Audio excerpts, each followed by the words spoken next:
સ્થાનિક સ્વરાજ્યની ચૂંટણીને ધ્યાનમાં રાખી કામરેજ પોલીસ મથકના પીઆઈ ગોજિયા સાહેબ અને તેમની ટીમ દ્વારા આજરોજ કામરેજ 4 રસ્તા તથા આસપાસના વિસ્તારોમાં ફૂટ પેટ્રોલિંગ હાથ ધરવામાં આવ્યું, જેમાં કામરેજ પોલીસ સ્ટેશનના 30 જેટલા કર્મચારીઓ જોડાયા અને 7 અધિકારીઓ પણ સામેલ થયા।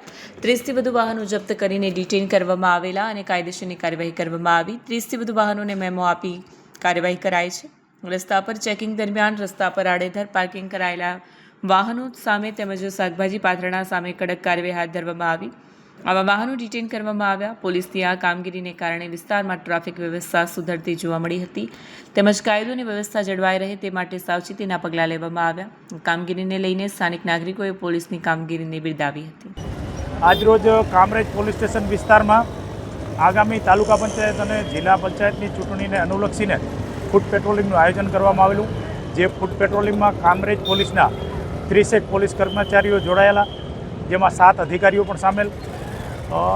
રસ્તા ઉપર જે આડેધડ રીતે લોકો વાહન પાર્કિંગ કરે છે અને જે પાથરણાવાળા અડધો રોડ દબાવીને બેસી રહે છે, એ તમામ ઉપર આજરોજ કાર્યવાહી કરવામાં આવેલી। લગભગ 30 જેટલા આડેધડ પાર્કિંગ કરેલા વાહનોને ડિટેન કરવામાં આવેલા અને 30 જેટલા વાહનોને મેમો આપી કાયદેસરની કાર્યવાહી કરવામાં આવેલી।